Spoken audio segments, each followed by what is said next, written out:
1, 2, 3, SCA! Okay, so. Next time. Continuing defensive. This gentleman here is looking to do an osotogari on me. So, he wants to step to the outside, get up and pass, come down and through for the osotogari. Thank you.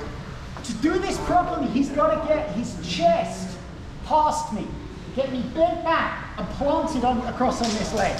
So, as he steps to the outside, I'm going to stiff arm with this arm, and I'm going to plant this foot.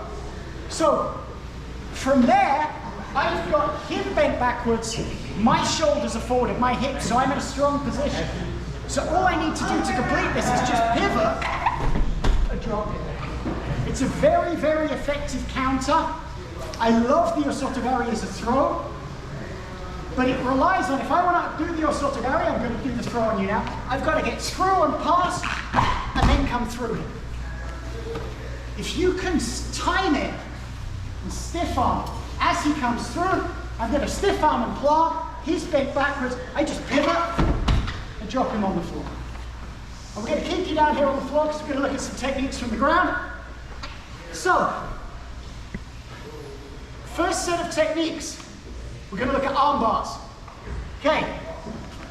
So, I like to use this modified scarf hold position.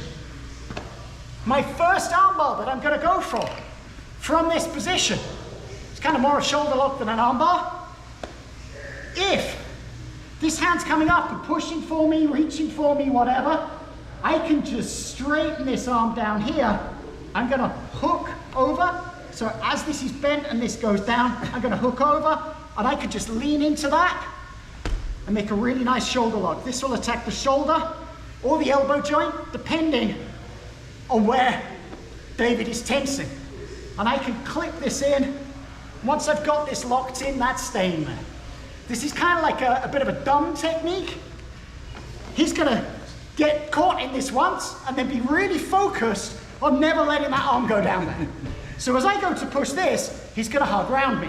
Boom, like this arm, round me. He's bringing this arm round me. He's hiding it. He doesn't want me to attack it. This arm now is at risk in another way. All I have to do, got to control across his face and step over.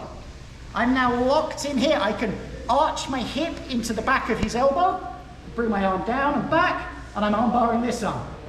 Okay? So now, David's wise to this. He's like, haha, I will hide this arm. You will not arm bar me. He's hidden this arm. This arm is already looking. My wrist is looking for his elbow. On this side, I could just drop my weight into that for a nice easy arm bar on this arm. So I've got, from this one position, 3 beautiful arm attacks. Now, arm bars are a beautiful thing. All of our submissions are great, but I was talking to the class tonight about if I'm in a self-defense situation, I can break his arm. I can legit break his arm. And if he's a really tough guy, psycho, hopped up on meth, whatever, Florida man. Florida man, he could still caveman and knock me out with the other hand. He could still be dangerous, even after I've broken his arm. I've seen MMA matches where that's happened. Someone's broken someone's arm, and the other guy has hit him with the other arm and knocked him out, okay? My old coach, Roger Gracie, absolutely amazing jiu-jitsu competitor. He was in the Europeans at black belt, or it might have been brown belt, competing against Jacare, who's over in Orlando, another amazing competitor. Roger was down on points towards the end of the match, because Jacare had an armbar. Got his arm completely stretched out. Jacare, tough guy, didn't tap, his elbow popped. The referee stood them back up, started them from their feet. Kind of shouldn't have done that, it was a bit of bad refereeing, but it happens. Jacare was able to defend his arm for the 30 seconds or so that was left, and he won that gold medal on points, even though he had his arm broken, okay? And when we're in a self-defense situation, you think about a situation where David, who's a mean guy, he's come to steal my wallet, and he's attacked me. I've used my jiu-jitsu I've got him on the ground. I go for an arm bar. I straighten his arm out and he taps. What do I do? The sporting thing in my head says, oh, he's accepted that I've won. I'm going to let go because he's accepted that I have beaten him. But maybe he then pulls a knife out and stabs me, or a gun out and shoots me, or hits me, or sucker punches me. The other option I've got is, well, just break his arm. Okay, I break his arm. Everyone that's standing around says, oh, you know, this mean guy, the guy was tapping, he was clearly submitted, and the guy broke his arm anyway. Now I'm up on a charge for excessive violence because the guy had given up. So, you know, arm bars are great.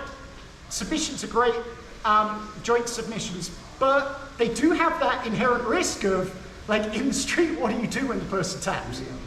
Now, that's why we have another beautiful option, my favorite thing in the world, chokes. So, if I'm going for a choke and he taps, I just keep choking.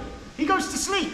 I can actually hold that choke, release it, keep him just on the point there while we wait for the cops to turn up or we resolve the situation. So I'm in a much better control position with the choke than I am going for a joint lock. Little side note, all of the people that are pushing for bans on chokeholds to police, problem with that is going to be if you don't have a good way of controlling someone without using a weapon, cops are going to have to use more weapons. You're going to see a lot more people getting tased and shot if you ban chokeholds. But politics aside, let's get back to the jiu-jitsu. So, I'm in this situation here. I want to now go for a choke.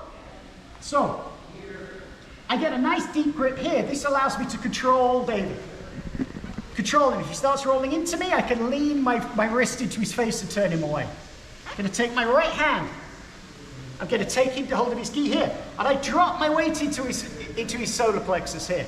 What happens when I do that? Most people go, ooh, and lift their head. That gives me the space to rotate, go to my choke to tap him out. Okay? So that's a beautiful choke.